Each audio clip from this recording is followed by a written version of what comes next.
Great. Well, welcome everybody. It's almost 4 p.m. today. Welcome to the Edwards College of Humanities and Fine Arts. We are now in our third round of a speaker series, panel discussion, Q&A. We started, I guess, on January 7th in the aftermath of the attack on the Capitol in Washington, D.C.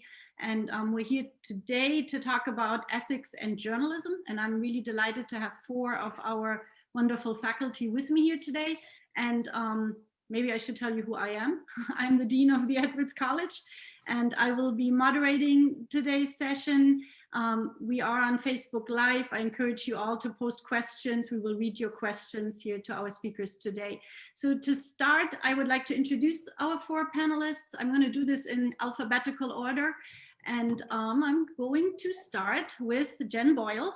Jen Boyle is a professor of English and digital culture and design here at Coastal Carolina University. She is also the assistant dean in the Edwards College. She has a PhD in English and an MA in comparative literature from the University of California, Irvine.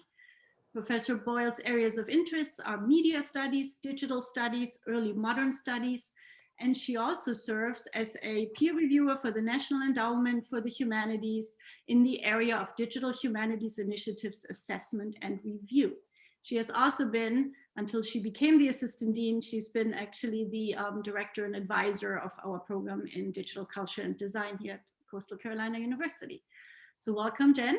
Our second panelist is Gwen Fowler. Gwen is a senior lecturer of journalism in the Department of Communication, Media, and Culture. She has an MA in journalism from the University of South Carolina and many years, 25 years of experience working at daily newspapers in various capacities, ranging from deputy managing editor to editorial page editor, city editor, features editor, and reporter and copy editor.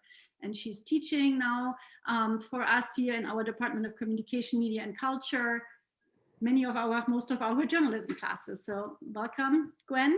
Thanks for being here. Our third panelist is Emily Mcgill.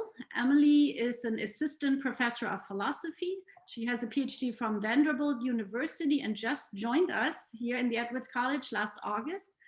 Before she came to us, she spent 5 years teaching philosophy at Keene State College in New Hampshire.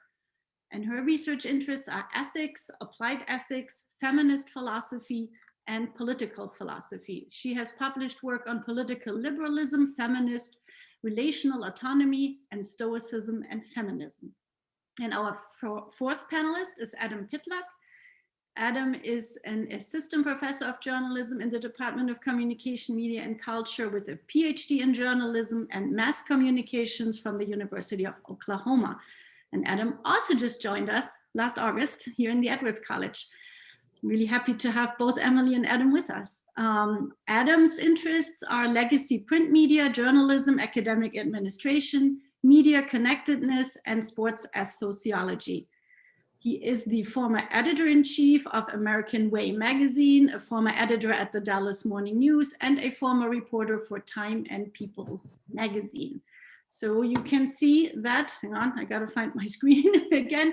So you can see that we have a very, very highly qualified group of faculty here who bring lots of experience and the various angles of the topic today on ethics and journalism. In our advertisement, we also had John Trerice listed as a panelist, and he was unfortunately unable to join us today due to a family emergency, but I hope to bring him to one of the future discussions. So what we will do now is I will ask the four panelists in the order I just introduced them to kind of speak for a few minutes on their kind of just thoughts on the topic of ethics and journalism. And once we're through that first round, we will start asking each other questions. And also, of course, we want to answer the questions from the audience. So Jen, please start. Yeah, sure. Keep this brief as an overview, since of course we want to get to the questions and interactions with everyone today. My main focus, I'll say real quickly, is that I do media studies. I do it kind of on a large historical arc. So I've looked at media change from an early modern perspective and a contemporary perspective. My interest today, though, I can speak to kind of historical kind of transformations as well. I've written on those. My first book, in fact, actually is looking at contemporary and historical moments in this regard around media change. But digital culture is my particular interest today around what we typically kind of call fake news or misinformation. Fake news is this term now that's gotten really construed in a lot of different ways. But we all know that misinformation is out there, and we associate it now with social media platforms and digital environments. My particular interest at this moment is the ways in which the kinds of information, and we do get a lot of news through our social media now, the ways in which these platforms create the content they do, the way they work. One of the things, we've all had this conversation with somebody where it's like, I don't know how, across the spectrum, I don't know how they're making that connection. I don't know how they're logically thinking about that. These are all the rhetorics of reason and thinking and making conceptual connections. Of course, social media works in a very different way. It's more interested in how you feel, and not just feelings and like I like or I care emoji, but feelings in terms of subconscious feelings that connected to other ideas. And the algorithm is just a process for something. An algorithm is used to make a cake, but it's also used to generate the algorithms and the processes that generate the feeds that we get in our social media, and Twitter and Facebook and Instagram really rely on these kinds of what we call affective kinds of registers. I'm very interested in how they work and how they're creating new problems and connections and kind of getting ahead of us in some respect. Just as a very sort of quick example of what I mean by that, Brexit, which is sort of outside of our context, when Brexit was getting going, and Dominic Cummings was the main person who was involved in creating the media campaign. He started out in the old model, and he got involved with some folks who said to him, basically, what you need to do is that every time somebody gets on Facebook, we need to create a situation where you take something like an idea like immigration and you connect it to nostalgia and the images and the feelings of nostalgia. So every time somebody hears or sees immigration, they think about these other kinds of things that they're not even fully processing conceptually. It's a fascinating idea to me, and that's sort of something I'm pursuing.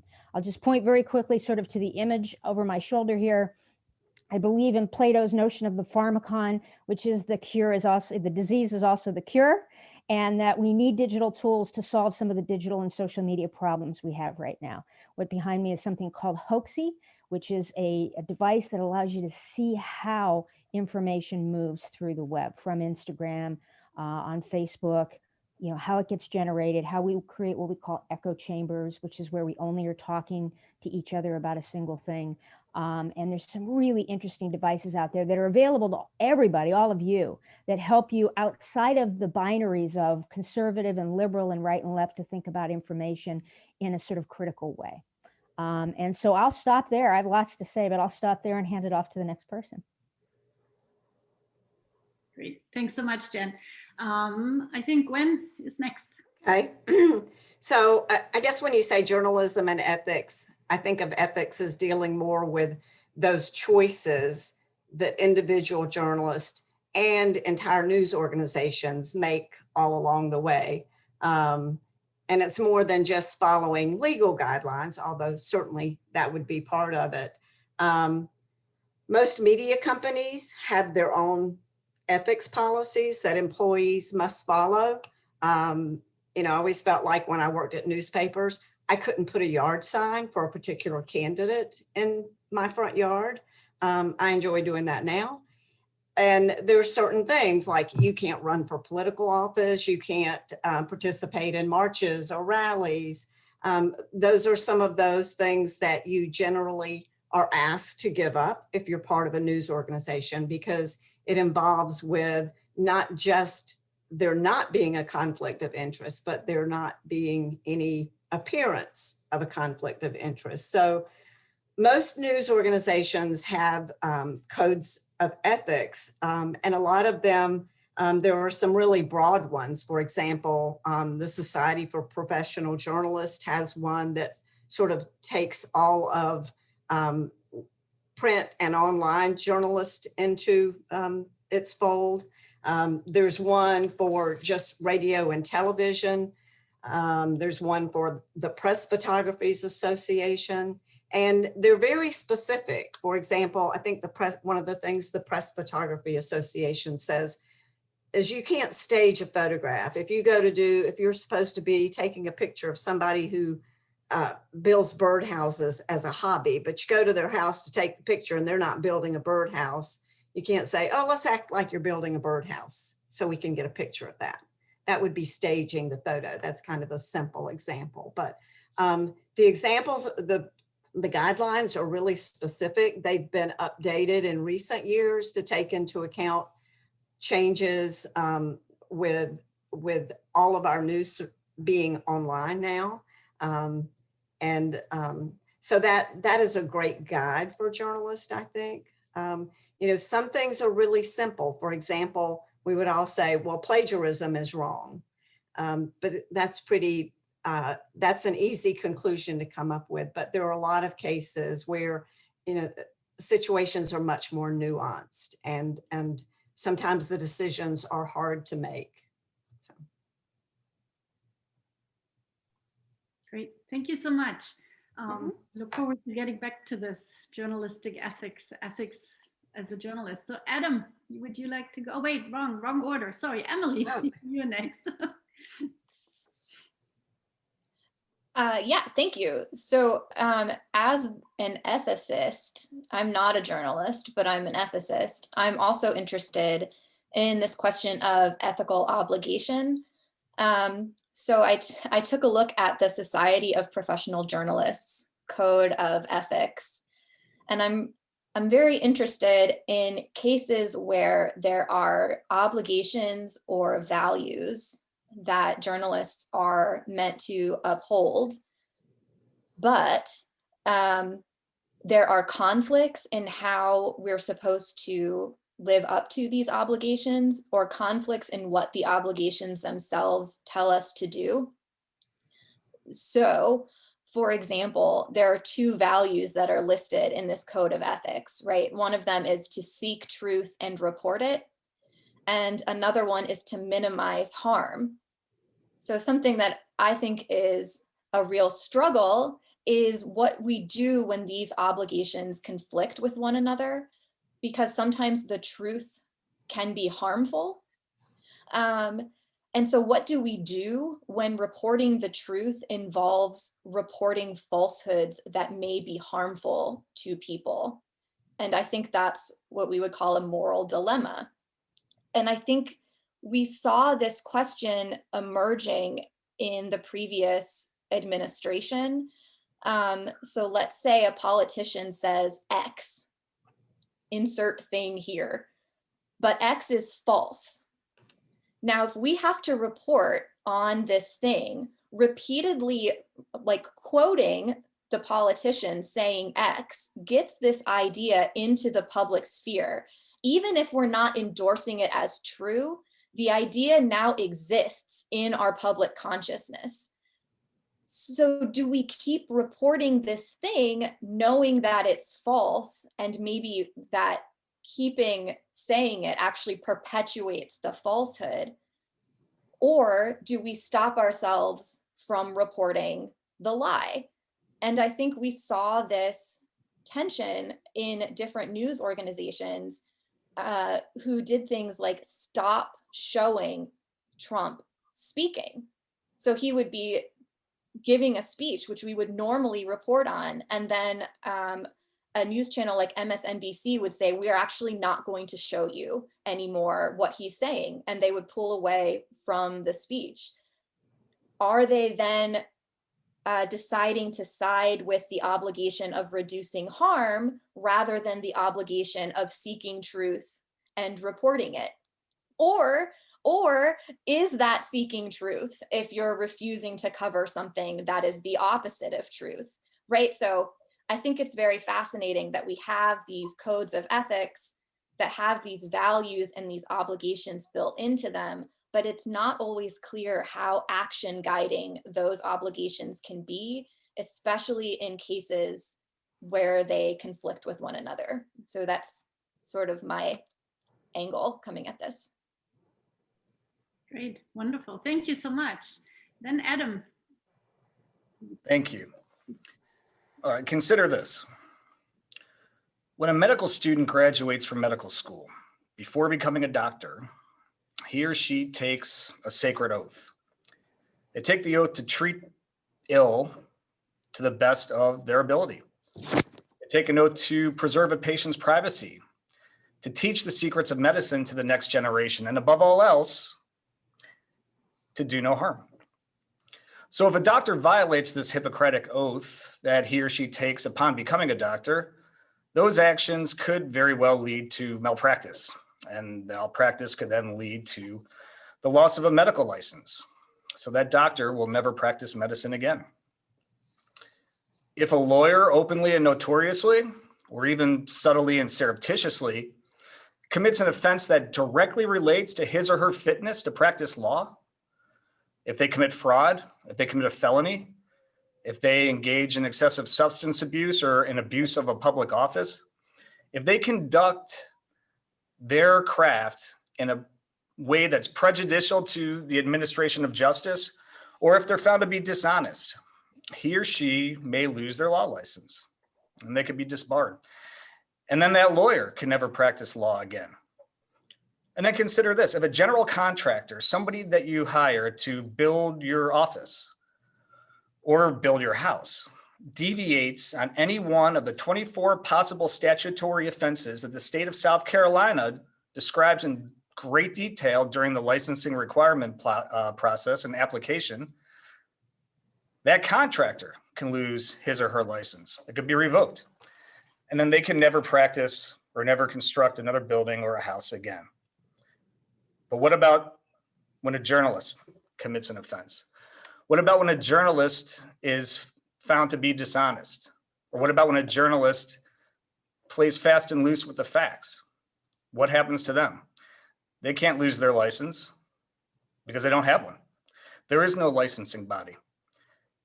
Consider some of the cases when some of the country's most well-known reporters at the time, working for some of the more storied institutions, were caught red-handed. There was a case, there was a man named Jason Blair. He was a New York Times reporter, a very young New York Times reporter that rose through the ranks with great rapidity, jumped a lot of hurdles to get there. Back in the early 2000s, there was a case in Washington, D.C. Some of you may remember the D.C. sniper case. It involved a guy named John Muhammad and another guy named Lee Malvo. And they were basically shooting people at random in Washington, D.C. Jason Blair was dispatched by the New York Times to go to Washington, D.C. and cover the story, to talk to the officers, to talk to the lawyers upon the arrest of John Muhammad and Lee Malvo. And he did so according to his byline in the New York Times, which said, Washington, D.C., Jason Blair. Only to find out later that he never went to Washington, D.C. He was in his apartment watching the coverage on CNN. And he never interviewed any of the people he quoted. He lifted those quotes from the Washington Post. And some of those quotes that he lifted, he didn't even lift. He made them up. He attributed false quotes to officials, to police, to defense attorneys. And how was he sanctioned? How did the journalism profession sanction him? Well, he lost his job at the New York Times, but then he went on to write a book that was published by New Millennium Books in 2004 called Burning Down My Master's House. So he financially benefited from his dishonesty. There was no sanctioning body to yank his license. There's another case of a guy named Stephen Glass. Stephen Glass was another young, hot up-and-comer with a magazine called The New Republic. The New Republic, although not very robust by circulation standards, was known or touted to be the in-flight magazine of Air Force One. The people that read The New Republic affected policy. They could make change. They were influencers. Stephen Glass wrote these fantastic detailed stories about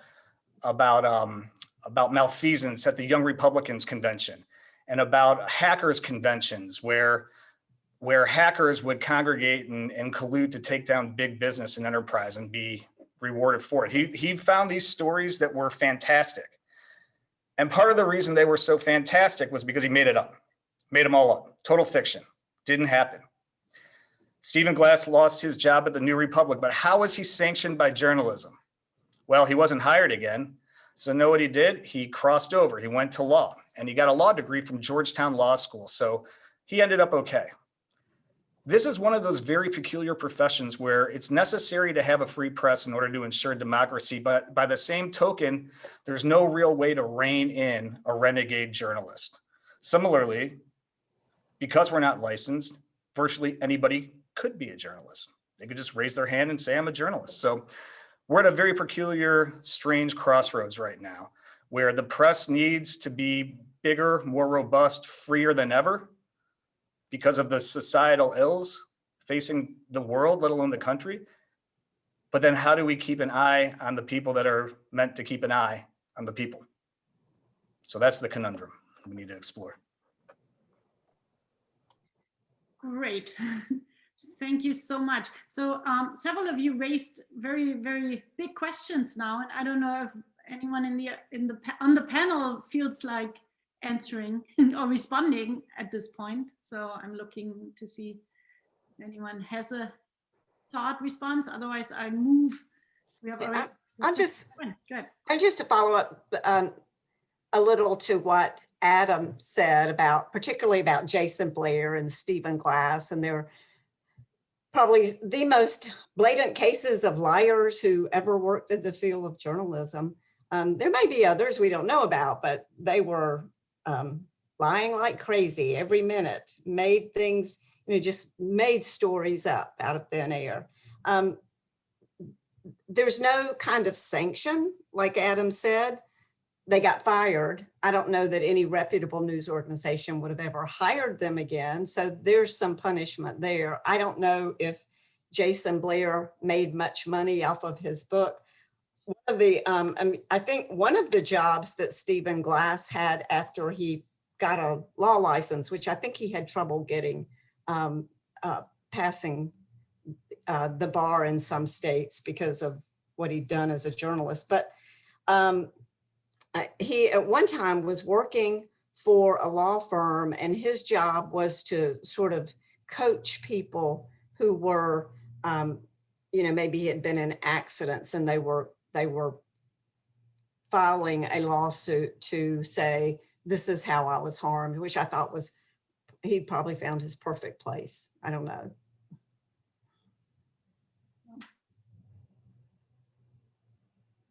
Great. Well, we will come back to these questions. So, and a couple of the questions we have in the chat already. I want to read the first one because they also hark right back to that topic. So the first question we have here says, I'm going to just read it. I've noticed that over the last 5 years, headlines in even papers like the New York Times and Washington Post have become clickbaity and third-person pronoun-y, like she went out for a walk and guess what was waiting for her.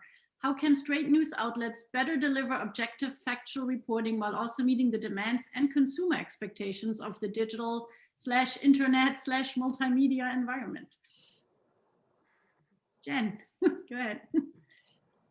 Yeah, this is sort of in my wheelhouse a little bit. It's a great question. I think it gets to something that is a new problem and an old problem at the same time, though we don't think about it in that way, I think, all the time. And of course, we are now, social media are, and these platforms are consumer, they're consumer sites, right? I mean, they're places where we go to buy shoes. They're places where we have interactions with friends and loved ones.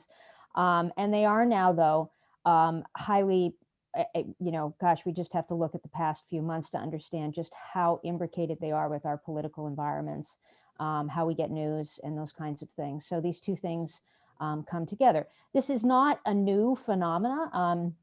We can go all the way back and look at, fights over the printing press between religious organizations and secular institutions and kinds of, there's always been this kind of, maybe not in the more contemporary sort of consumer driven in the kind of capitalist sense that we understand it today, but certainly conflicts over who owns media dissemination sort of platforms. But in the case of what Joe has pointed out about this idea of clickbait moved into places where we're actually getting sort of news articles and actually the mixing of those rhetorics and the way they come across, we're in a real issue now, and this is coming up now politically, about asking the question of how we and whether we regulate these environments. And I think we've even to some extent lost track of the extent, this is how much we use these for these purposes, that these are companies, right?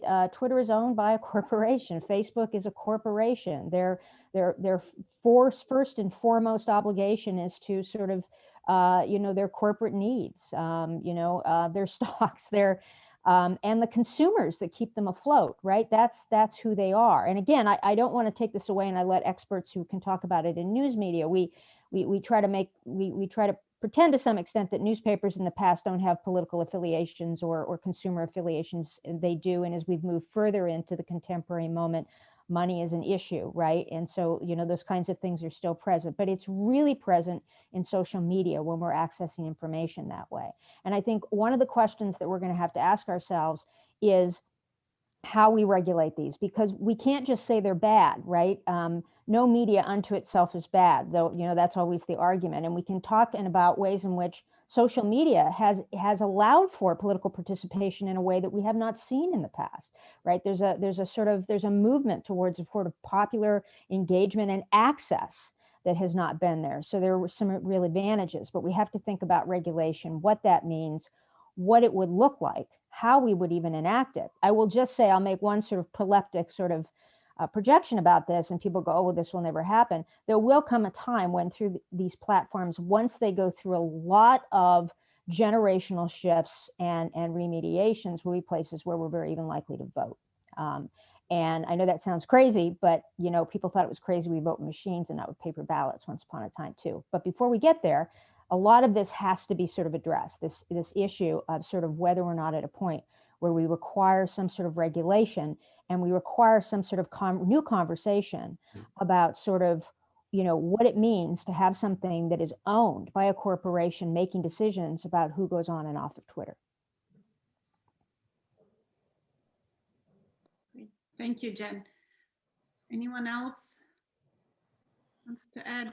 I want to add, just listening what you just said, Jen, about the regulations, and then what Gwen said about the kind of political neutrality of a journalist, that code of kind of staying out of it, which seems so lost, right? Especially if we think news media, TV media, obviously, and all this, because we all have our little lists of that media outlet, ranks on the political spectrum exactly here or there, and then we debate where exactly should it go, right?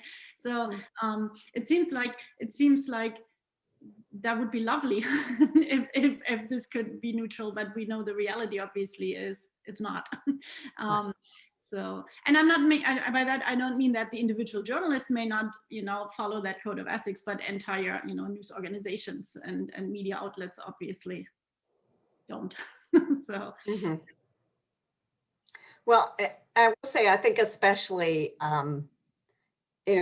with cable TV news shows, particularly, things have changed so much, and I think that sort of.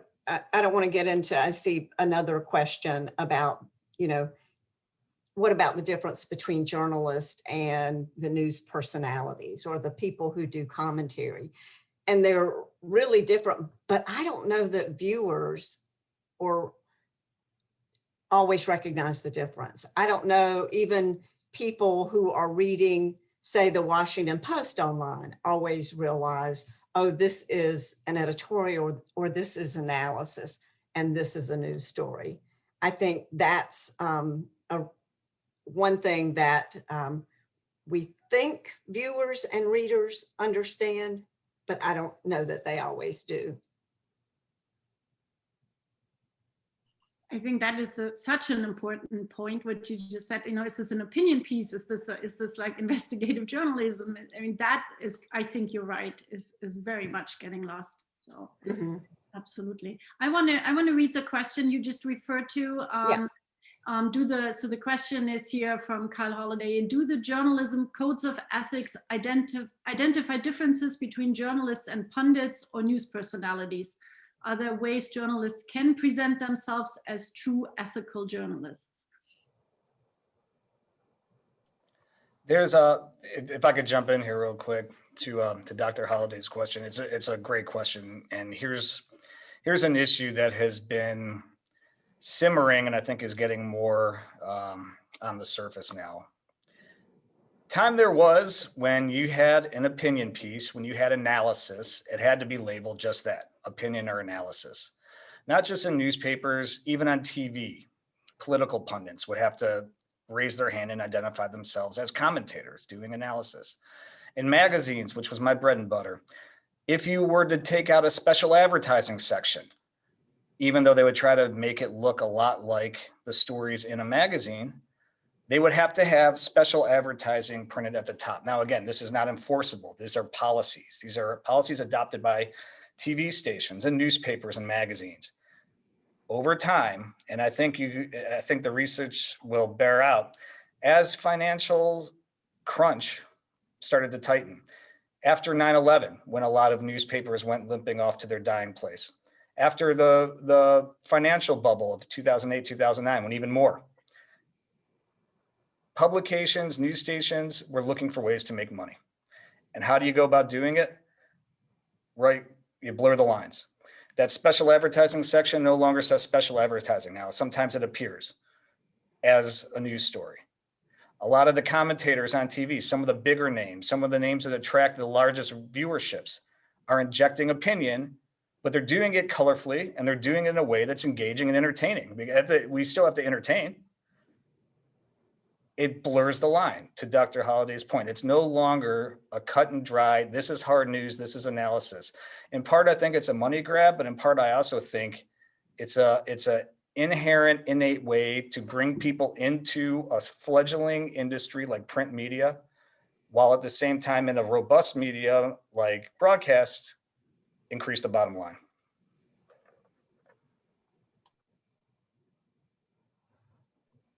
Great. Yes, thank you. Emily, go ahead. So I was just going to say, because I think the question referred specifically to the code of ethics. Can you hear me okay, by the way? Yeah. The code of ethics says at the beginning that it's supposed to apply to all people in all media, which I find fascinating because reporters ostensibly have different responsibilities than do pundits. They play different roles. But then you have somebody like Rachel Maddow, who I take it as a pundit, but at the same time, a lot of people get their news from Rachel Maddow. And if the code of ethics that has like neutrality in the code of ethics, if that's supposed to apply to all people in all media, then I don't even know where pundits, I don't even know where they fit in to the, like, are they journalists? I think that's I don't want to be like hostile, but I feel like that's a real question. If the code of ethics has neutrality or objectivity built into the code of ethics, are pundits displaying the norms of ethical journalism? I don't know the answer to that.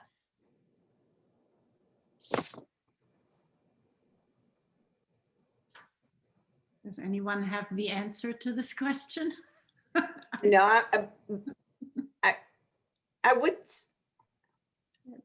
say that, yeah, when I watch cable news shows, and particularly cable news shows, I mean, I think if you look at the legacy organizations, the ABC or NBC, their newscasts are very, very different than what you're going to see on the cable news shows. Because the cable news shows, we generally say, oh yeah, they're way over here to the right, or they're way over here to the left. And it's, the people who are on there giving their opinion, they're almost a different breed than what we think of traditionally as journalists. And I don't know, Emily, that anything there covers what they do. To put a footnote on that as well, you know, it's interesting. Any time I feel like I've been in this conversation, either in a classroom, in an academic setting, or just sitting around with some other journalist friends of mine, and we have this conversation, inevitably it'll defer or default to MSNBC versus Fox and the CNN down the middle. And then the Rachel Maddows and the Tucker Carlsons, and back when Bill O'Reilly was on, and Sean Hannity. I mean, the debate always ends up going from ethics and journalism to these people on the air. And I think, like Gwen was saying, there is a distinction. These are cable news outfits that basically planted their flag by saying, we lean this way, and that's the viewership we're going to attract. That's our conscious bias. We're going to attract that audience. That's where our money's going to come from. But there's tens of thousands of newspapers out there, a lot of other magazines out there, news magazines as well, that aren't in this conundrum of, is a pundit a journalist or is a journalist a pundit? If we could distill or separate out the idea of these personalities, which is what they are, although they may have journalistic training, at the end of the day, they're entertainers on these TV shows. I think, like Gwen was saying, that's a entity and an animal unto itself, because they're filling 24 hours of airtime, and there is hard news coming out of those stations, generally not out of the entertainers themselves, although you can extract bits of news that you want to hear from them if you're a fan. Yeah, one example of that is when, and I can't remember what the case was, Fox News was sued for something that Tucker Carlson said. Their defense was, he's an entertainer, he's not a journalist.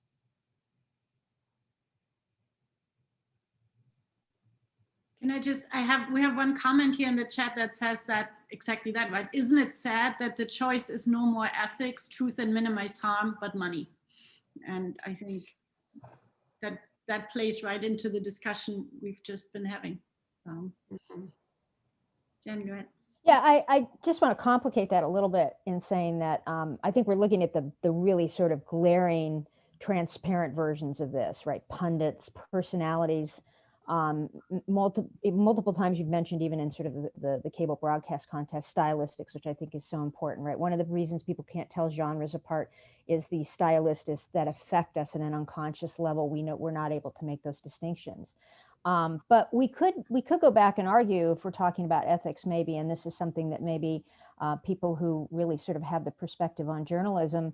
And I do want to make one comment to Dr. Weinhold, who's popped in here about talking about sort of community news or community reporting and how it's dying in this moment too. But how do we think about not, the really high profile pundit who's an entertainer, but how do we think about, in the older context, maybe two examples. One is the choices of things that we covered. There's a bias that presents itself there that we don't maybe see as much, right?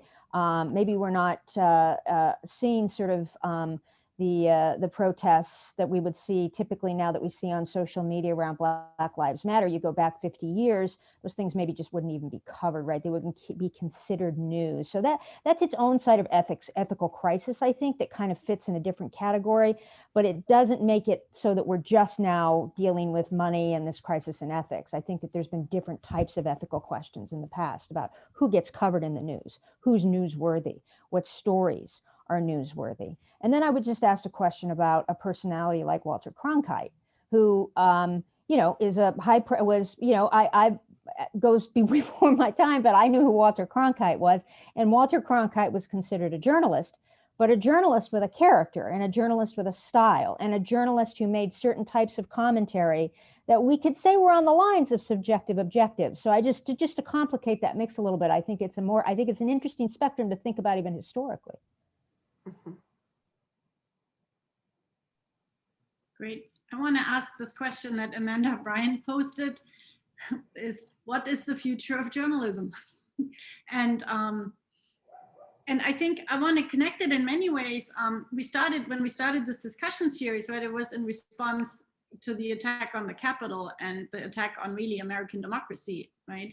And I think the question of what is the future of journalism, what is the future of the American democracy without a free press, is maybe a question we want to ask. I partially answered what the future of journalism should be, but I'm really curious to hear your perspective on what is the future of journalism.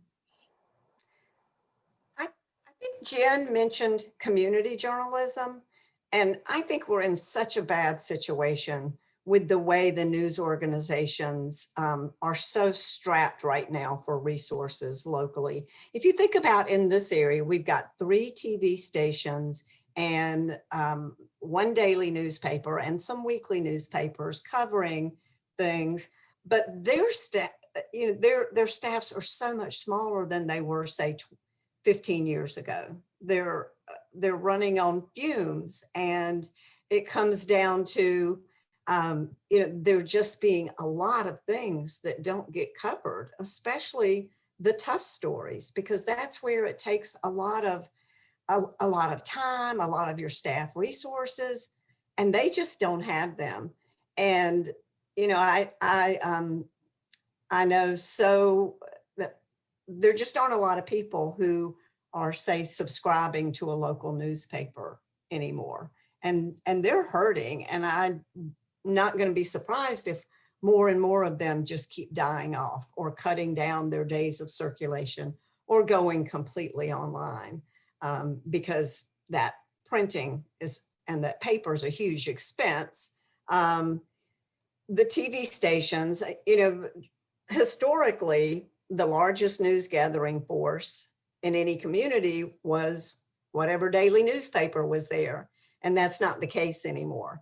The TV stations, usually they do a good job too, but I don't think combined, all of them, I think we don't get the kind of news from this area that we should be getting, which is sad. Who knows what? And this is an area where we've had so much corruption in government, in everything over the years. And who knows what's going on now? We just don't know about it anymore, I think.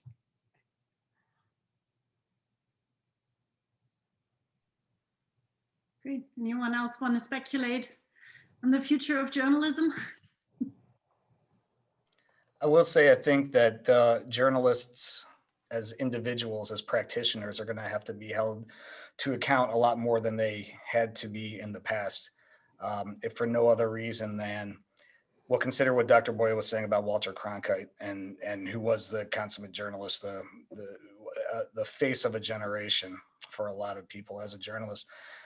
Back in that model, that was a one-way agenda setting model where basically the news media was put out in front of you and you, the audience, consumed it. You didn't really have much of an outlet to question it. You didn't have much of an outlet to question the veracity of it or even check the facts. It was told to you on the news, or it was fed to you, or you read it in the newspaper. That newsroom, that hierarchical newsroom order, it was top down and it was heavy, and there was a pecking order to it. These days, I think the future of journalism is bright in the sense that it's a two-way conversation now. You do have to be held to account. If you say something that is dubious or questionable, your readership could verify it. They could hold you to account. They can get on social media. It's not just a matter of writing a letter to the editor and hoping it gets published or a retraction gets run. They're a voice in the conversation right now. So I think, if anything, it forwards this idea, Dean, you brought up at the beginning, of what does a free press mean in democracy? I think this helps forward the democratic concept, this democratic experiment, by being able to have a two-way conversation with the very people that are relying on you for their information. I see some nodding heads. I like nodding heads. That works for me. Yeah, thumbs up and nodding heads. Excellent. Thank you so much. I know we won't solve all these questions today. Wait, we had a hang on, I'm scrolling through the comments here. So let me see. Oh yeah, here's a question from Joyce Strike. The answer has to be buyer beware. That's in reference to a previous comment, but he says, but how do we educate consumers of news so that they can make informed decisions? Have them all study with this panel, increase news media literacy. So, and I think that is a really important question, right? We've talked a lot about what journalists, pundits, so-called journalists in general are doing, but how do we educate the consumers of the news? And we at the university, we're working on it, I guess. But I think that's very important. That's a really important question. How do we get the word out? Not everybody sits in an introduction to journalism or media literacy class. So yeah. It would be wonderful if it was something that was rolled into high school curriculum, even when people ought to be developing that habit of, keeping up with what's going on in the news. But I don't know that that's happening anywhere. And I think that's, I'm sorry, a great issue, because we do have a lot of people who are completely clueless about, am I looking at commentary? Am I looking at news? Is this true? Is it false? And they don't have a good way to check that out. They don't know. We don't have a lot of media literacy, unfortunately. Yeah, I would just follow up with that and say that I agree with that entirely, and I think that just as a plug here at Coastal Carolina University, I think we're trying to do a lot where that's concerned. There's really a lot of initiatives. There's a lot of classes. The curriculum is really sort of moving in the direction of that. But I would argue, and I've been doing this thing where I talk not only about sort of fake and false news, but we go through looking at how you check things out, some strategies of looking at things that aren't caught up again in the dualisms of political spectrum, but like, what is an editorial board? What does it mean to have an editorial board if it's a social media platform, or if it's a journal of some sort? Steps that you go through, things to look at, and also retraining ourselves to read for that emotional affective rhetoric that is pushing us in this direction of not thinking through ideas, but making these snap reactions, right? There's no mistake. This is called sort of clickbait. It's this is instantaneous immediacy of things that is shaping our psyche. It shapes our synapses. It really does. It really sort of at a cognitive and psychic level too. I would go so far as to say that I really think at this moment, given the crisis that this presents us with, and it really does, I'd love to see universities in partnership with communities, intergenerational communities, having these kinds of conversations, doing teach-ins around these kinds of things, where we bring people together to actually sort of talk about exactly this type of media literacy. I think it's that important. I agree. Thank you. I want to read a question here we got from Justin Christian. I hope I'm pronouncing your name correctly.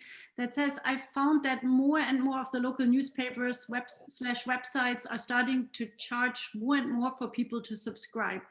I understand that they are hurting financially, but with the type of content that my hometown of Syracuse specifically, they are producing, hang on, lost my track here, but with the type of content that they are producing, it simply isn't worth paying for. Half the time they will post a video to go along with the article, and the article will basically just be a transcript of the video. Do you think that is intentional because of our shortened attention spans as humans, as time has gone on? I feel like we have become so impatient as a country, and we want the news as fast as possible. Is this going to be the downfall of print journalism as a whole? Great question. It is a great question. That's a great question. Just a real brief historical context on why they're raising subscription. Back when this World Wide Web thing actually became, mass consumed and available to the public around 99, 2000, legacy print newspapers exhibited a degree of hubris, which is basically they signed their own death warrant. They thought this was a fad. The internet was a fad. They didn't think that anyone would ever do without their morning paper that's going to be delivered, or their afternoon paper in some cities that's going to be delivered, that they could have their cup of coffee or be on the subway and read. They were arrogant. They said, this is going to pass. Only two newspapers in the country at the time, the Arkansas Democrat-Gazette and the Wall Street Journal, actually had the foresight to charge a subscription. What they found was that people were subscribing, in part because they needed those classified ads. There was no Craigslist or Facebook Marketplace. But in any event, they found a way to make money for their papers online. Everybody else, all the other newspapers, jacked their papers online for free. And what they did was devalue the content. What they did was they made people like you in Syracuse say, well, why pay for this if I can get it for a print product, if I can get it for free online and it's going to be more current? Then the paywall started and people started charging more money, and they realized, well, now how am I going to find out what's happening in Syracuse unless I get the local, pay for the paper, the information, either in print or online? So that's really ethically, can you do that? Can you hold a community hostage to subscribe to your newspaper? if that's the only show in town for you to get your news, either online or, and that's a long throat clearing to say, that's going to shake out in a free market. I mean, that's really hard to say right now. Is it lazy? Perhaps. I mean, Syracuse happens to be one of those areas in the country that has some of the best journalists, just given the nature of Syracuse University's right there with one of the best journalism schools. But that is definitely one of the issues that newspapers have had, new newspaper management has had to deal with since the presumption they had of the news consuming public back in the early 2000s. Yeah, and one other thing about what Adam said, newspapers did have to be dragged kicking and screaming into the online world. He's right. I think a lot of people did think, oh, this is a fad. People still want to get their newspaper and sit and hold it while they drink their coffee. And obviously that turned out not to be so. And it's kind of a shame because if you think about industries that were computerized, they had been for a long time. They were operating on computers. You would think they had staffs. You'd think they would have been the most natural one to just sort of roll over and claim that field. But another thing about one problem with newspapers or any of the websites getting so expensive, it's because, there are probably 10 gigantic companies in this country that own almost all of our news outlets. And even what we think of our community newspapers, they're owned by a chain somewhere. There are very few of them. I think the Charleston Post and Courier is one of the few city metro newspapers that I can think of that is still independently owned. That's very rare. And so, you have people who run those companies and they're not interested so much in the community. They're interested in the bottom line. How much money are we bringing in?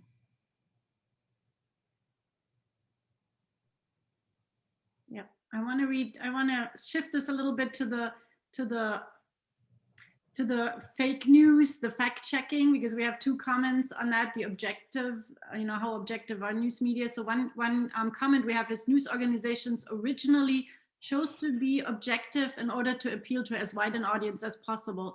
That fortunately also led to audiences being able to trust the news they read because the journalists were not trying to appeal to only a segment of the public. When Fox News began, they intentionally sought out a conservative audience, hoping for a consistent audience instead of a large audience. Do you think it is even possible for the news industry to be objective as it once was and still be financially viable? So there we're back to the question of money here, right? And then someone posted a comment here that says, the current situation has created an entire new business of fact checking, which really connects to this question of can we, how objective are the news and can we trust them?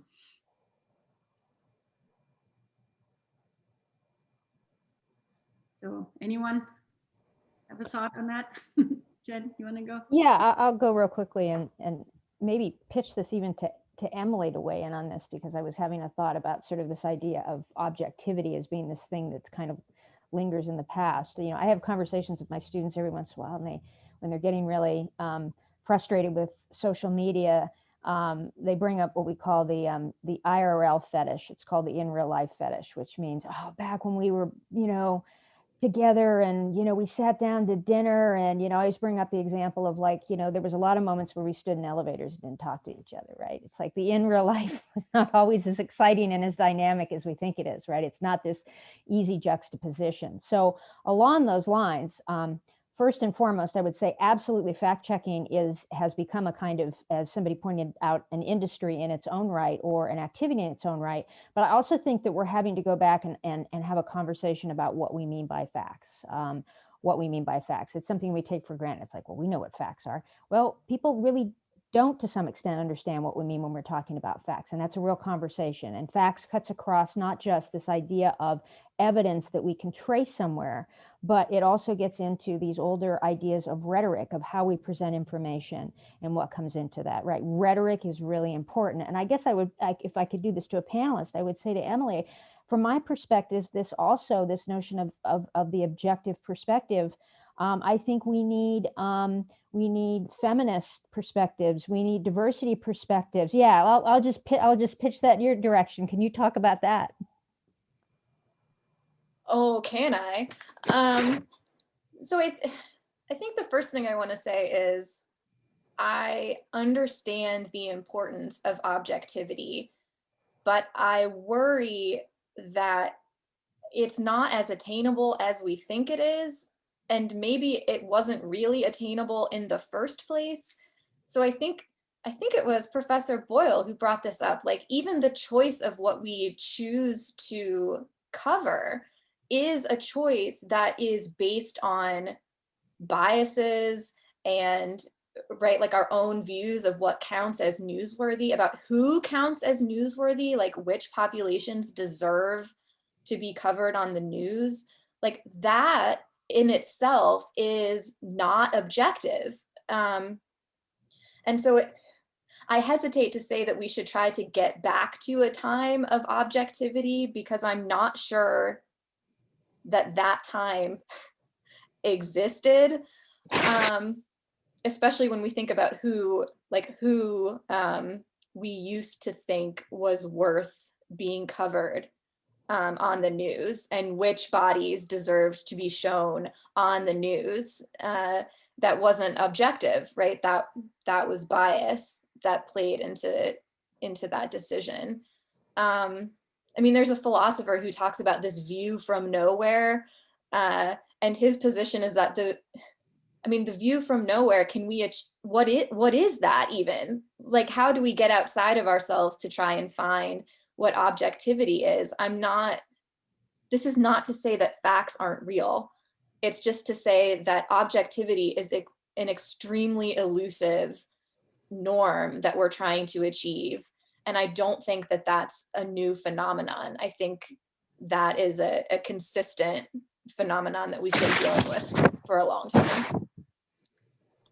I think we talk about objectivity being some sort of goal, but I'm not sure that it is. If you think about objective, that can sometimes be, people can sometimes interpret that as saying, okay, this person said that, this person said that, without going that extra step to find out which one's lying, which one's telling the truth, or, are they both lying a little, telling the truth a little?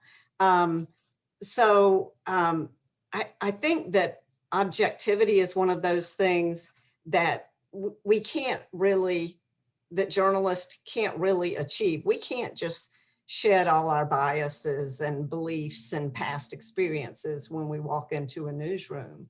And of course, that's gonna come into play. You're talking about picking which stories you do, which is news judgment. And maybe if you have to work with the resources you have. Maybe you only have enough people to do 5 stories that day, and there may be possibly 10 great stories you could do, but you have to pick which ones do we think are the most important, or that our readers will most benefit from. And so that comes in from who's in the newsroom. We don't fortunately you see old videos of decisions being made in newsrooms, and it's all white men sitting around, and hopefully most of them are not that way. We do have more diversity, maybe not enough in a lot of them, but I think that all comes down to who are the people making the decisions. Real quick, this is the definition we teach our students of what journalism is at Coastal. This is right out of the book from Journalism 201. Journalism is a set of transparent, independent procedures aimed at gathering, verifying, and reporting truthful information of consequence to citizens in a democracy. That's what we're teaching them here right now. What's conspicuously absent from that definition is the word objective or objectivity and professional or professionalism. Why is that? Well, that'll be the topic of perhaps the next panel. But to get back on point, when we question facts, or we have questions about facts, Dr. Weinhold in her 201 class has the students. She runs a drill where the students need to look into the ownership of their hometown medium. Who owns their newspaper? Who owns the TV stations? If you're questioning the facts, if you think that the facts are being played with fast and loose, or if they're being cooked, that's an easy exercise that anybody could do anywhere in the country. See who owns your media. See if they have political leanings. See if they're donating to any one candidate more than the other, and not just both as a hedge. So I think that there are ways. I mean, it does take a little due diligence on the part of the reader or the viewer. It's not something we should necessarily need to do if there really was this true idea of objectivity where journalists could check their confirmation bias at the door. But that's the world we're in right now. And the good news for anybody reading a paper or online or in print or watching a newscast is that it's easier than ever to find out who's running the show at their local media institution. I agree with that entirely and everything that's been said. And I think it goes to another question that we have, Dr. Oxley, about sort of that we don't want to throw out, and this was just recounted and stressed. It's like, as you talked about in that definition, we're looking for evidence. We're looking at traceability towards shared facts and shared sources and these kinds of things. And it does work. And I think there are a set of questions, and I do this workshop too, where, you know, you start by looking at things like editorial board, and it gets you around these supercharged conversations about, you know, conservative versus liberal versus, it's like, let's start to look at where this comes from. Who builds this? Who, as you just pointed out, who puts the money into this? Who you know, is there an editorial board? Who sits on that editorial board? How do they construct that site? These are questions that can lead us in the direction of facts without having to get into, I think, this idea of the objective versus the subjective. I want to actually, Jen, come back to what you said at the very beginning also. I think having a better education on understanding how we are being manipulated, right? And how a piece of news is kind of makes its way through the different outlets and what happens with that. I think that's very, very important as well. So. And I don't want to hog the mic here, but I want to just make one quick point around that, because this is so important, I think. So this visualization that I discussed earlier, which is an article that said that vaccines cause cervical cancer. And what you see is how quickly this information moves to, right? So some of this is almost initially instantaneous. Somebody picks it up and creates these bubbles. And I will just point out that those blue bubbles, right, or actually the green bubbles, I'm sorry, are now bubbles. The red ones are ones we know are bots. They're not real people. But those green bubbles we're not sure if there's machines generating and recreating this content, or if people are generating and resending this content, right? This is another aspect of this too. Being able to sort of look at these things and how they flow and how they're constructed. I mean, these things happen very quickly, and we have to figure out a way to slow this process down and read for this in different ways than we've been trained to before. That's really great. I want to ask the question that Joe Oesterreich posted a little while ago. What ethics apply to citizen journalists? The regular person armed with a cell phone and a Twitter account. Some consumers would consider this amateur journalist more trustworthy because there is no filter or institution propping them up.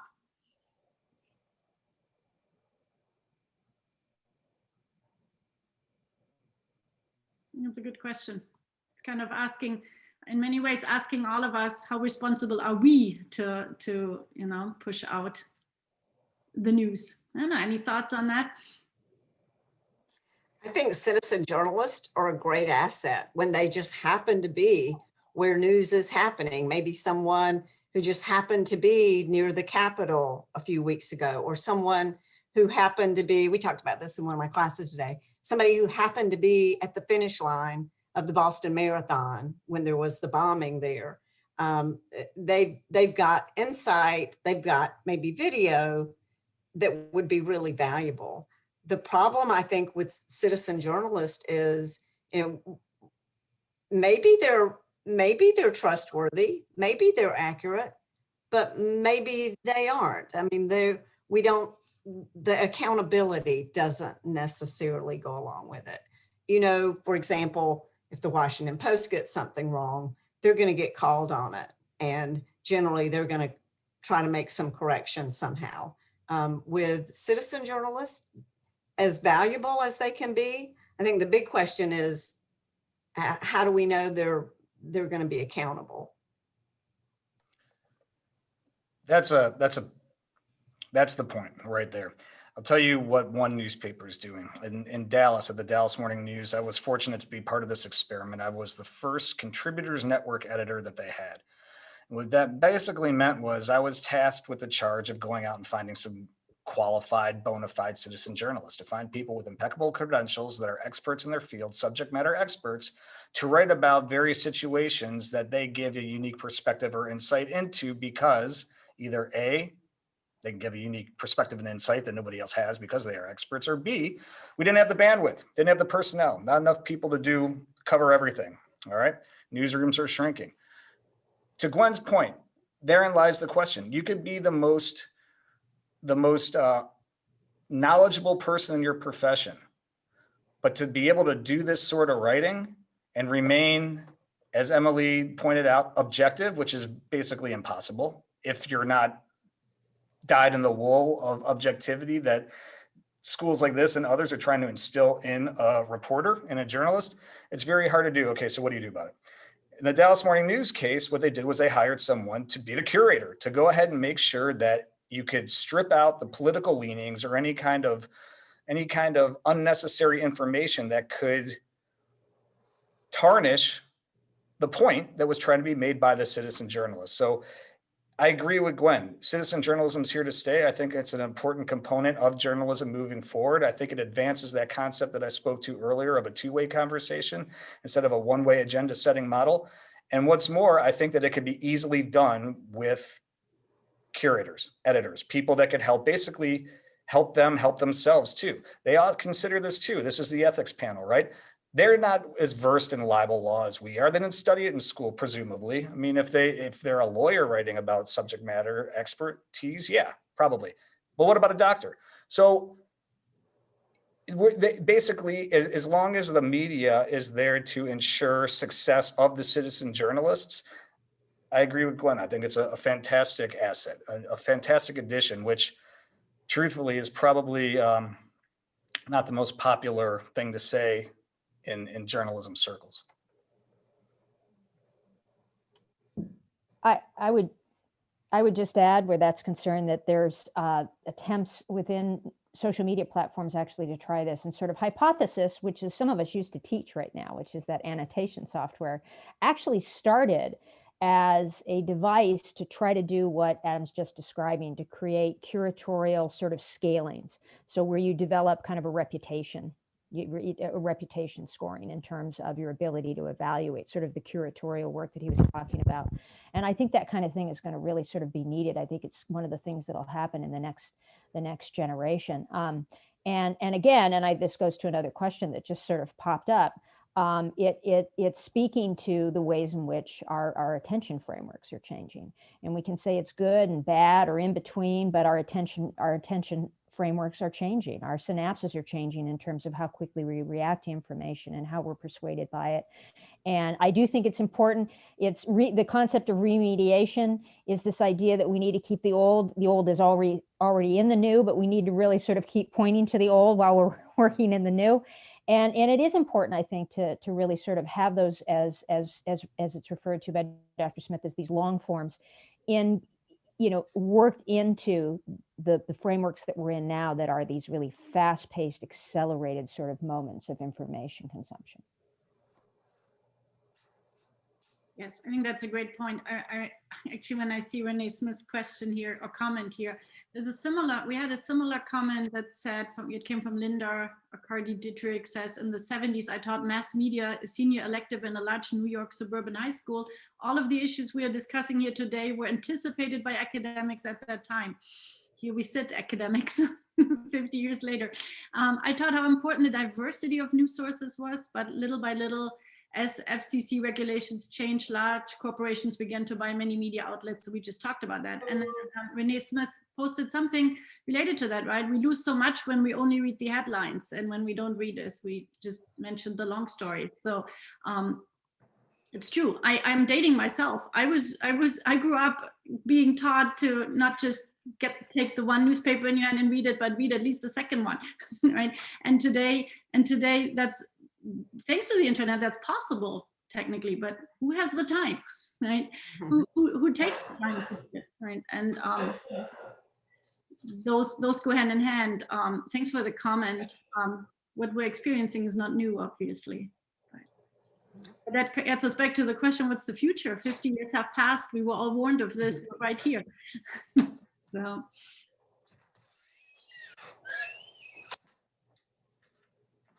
I want to end on the sad note here.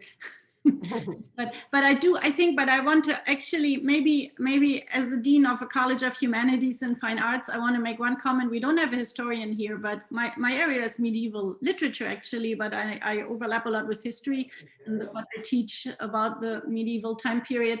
It's a lot of history involved, and the idea that there is an objective history, or an unbiased account of the past. This idea of objectivity, of course, is, at least in my perspective, an illusion, right? So I think we reached the point of fact, the fact tracing as a very important aspect here we just mentioned about, and source tracing, right? That's very important. So yeah, Emily. I want to highlight two of the questions that we haven't talked about yet, if that's okay. Because both Professor Oxley and Professor Earle have pointed out that even if this ideal of objectivity is really hard to achieve, that's not to say that there isn't, there is a fact of the matter. So I don't want the takeaway from this to be like, there's no objectivity, so there's no facts. I don't think anyone's saying that. There is a fact. There's a fact about what happened, right? There are truths. The difficult part is having access to those and relaying them in a way that is faithful to the facts. And I think this is what Dr. Earle pointed out about independent mindedness, critical mindedness, and fair mindedness. Although he says those aren't teachable per se. I think this is what the liberal arts does, right? We do teach these things. We do teach critical mindedness and critical thinking and the value of being an independent thinker. And I think even if objectivity is really hard, we shouldn't give up on actually accessing the truth. By being critical thinkers, even if it's hard, we shouldn't give up on that. I'll come in behind that and reemphasize that even a greater.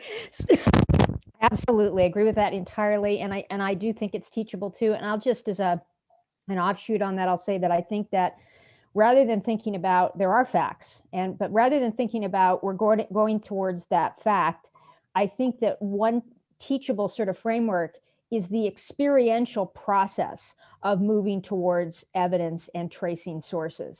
And there's so much good stuff out there right now. Somebody in a former panel talked about Spot the Troll. There's an experience for students and them sort of looking at oh, I didn't catch that. Why didn't I catch that? And questioning their own sort of reliability in that moment of reading something. Hoaxy, which is what I have up behind me, does this really sort of interesting work with this.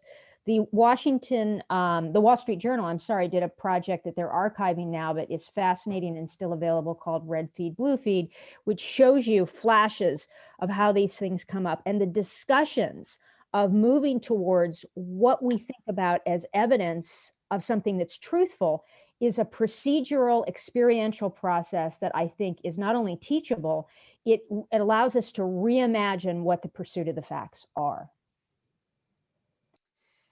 I think maybe instead of saying being objective, whatever that is, if we say, and one of the things that we teach our students is that their loyalty should be to citizens and that their obligation should be to the truth. So maybe truth telling would be a better term for what we're trying to get to than objectivity.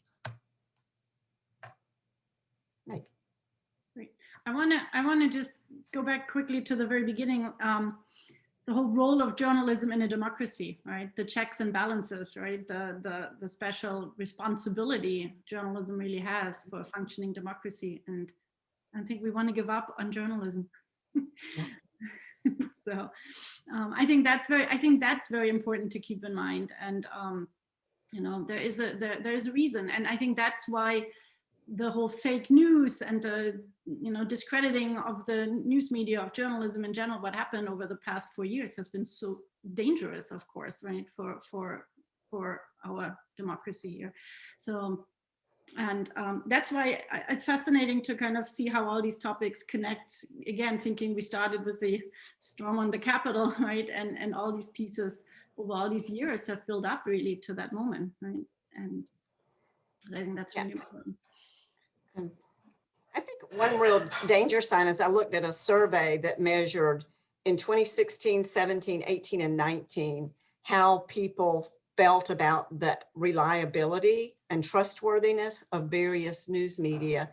And for all groups, they separated by Democrat, people who identified as Democrats and Republicans. For all groups, trust in the media fell.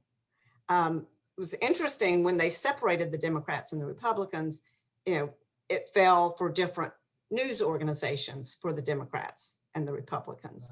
But across the board, people have lost faith in news outlets. Yes, absolutely. And that, again, that's data, right? That's data we should look at and we should understand, right? So, great, wonderful. Well, I want to thank all of you. I know we could keep doing this and we will continue the discussion. We are not done with our little mini series that we named the State of Our Union. And we'll be back on Facebook Live with another group, another topic. And please keep these discussions up. And thank you everyone for teaching what's so important to teach to our students. And we have great courses. We have a great journalism program. We have a great philosophy program and a great English and DCD program, digital culture and design here in the Edwards College. So thank you everyone so much for being here. And thanks for the almost 50 people who joined us today on Facebook Live. So it's really wonderful. And then, as I say every time, if you have a comment on Facebook that we didn't address, I'm asking the panelists to check in and, you know, type in some answers, some thoughts as well. You can keep the discussion going. The video stays on Facebook, and you know, you can keep discussing in the comment section. So thank you everyone. I wish everyone a good evening and see you all soon. Thank you very much. Thank you.